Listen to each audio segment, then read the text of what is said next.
जहाँ हिमालय की गोद में बादल धीरे धीरे उतरते हैं, जहाँ हर सुबह देवभूमि की हवा में माँ का आशीर्वाद घुला होता है, वहीं बसा है मेरा प्यारा गांव सकलाना, विकास खंड झखोली, जिला रुद्रप्रयाग। यही मेरी जन्मभूमि है, यही मेरी आत्मा की खुशबू है।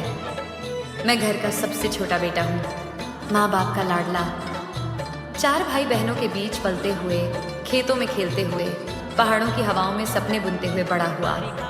बचपन बेहद प्यारा था। भाई बहनों के साथ खेलना, पहाड़ की ढलानों पर भागना और शाम होते ही माँ की गोद में सुकून पा लेना।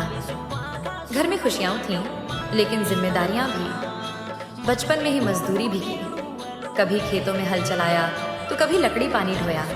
फिर भी पढ़ाई नहीं छोड़ी। कक्षा 12 तक पढ़ा और सपनों को अपने गांव से बाहर उड़ान देने का निश्चय किया। मैंने होटल मैनेजमेंट किया और फिर रोजगार की तलाश में मुंबई चला गया। 6 महीने वहाँ नौकरी की, पर फिर महामारी और लॉकडाउन ने सब छीन लिया। शहर की चमक में भी मेरा मन अपने पहाड़, अपने गांव में ही अटका रहा। मैं वापस लौटा, टूटा हुआ, थका हुआ, लेकिन अपने घर की गोद में फिर से सुकून पाया। कुछ समय घर पर रहा, फिर देहरादून आया, नई उम्मीद के साथ, नई नौकरी की तलाश में। होटल इंडस्ट्री में काम मिला और आज भी मेहनत कर रहा हूँ। जिंदगी ने कई इम्तिहान लिए। पापा की तबीयत खराब हुई, मेरी अपनी सेहत भी डगमगाई, लेकिन माँ का प्यार हमेशा मेरी सबसे बड़ी ताकत बना। माँ, जिनकी दुआओं के बिना मैं शायद खड़ा भी नहीं हो पाता। आज जब पहाड़ की हवा मुझे पुकारती है, दिल कहता है, तू चाहे जहाँ भी रहे, तेरी जड़ें तेरे गांव की मिट्टी में ही है। मुझे अपनी जन्मभूमि उत्तराखंड पर गर्व है।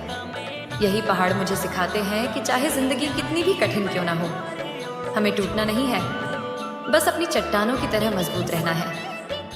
मेरी यही कहानी है, संघर्ष की, जिम्मेदारी की और अपने गांव के प्रति प्रेम की। शायद सुनने वाले के दिल में भी वही एहसास जगा दे, जो हर बार मुझे अपने पहाड़ों की याद दिलाकर आंखें नम कर देता है।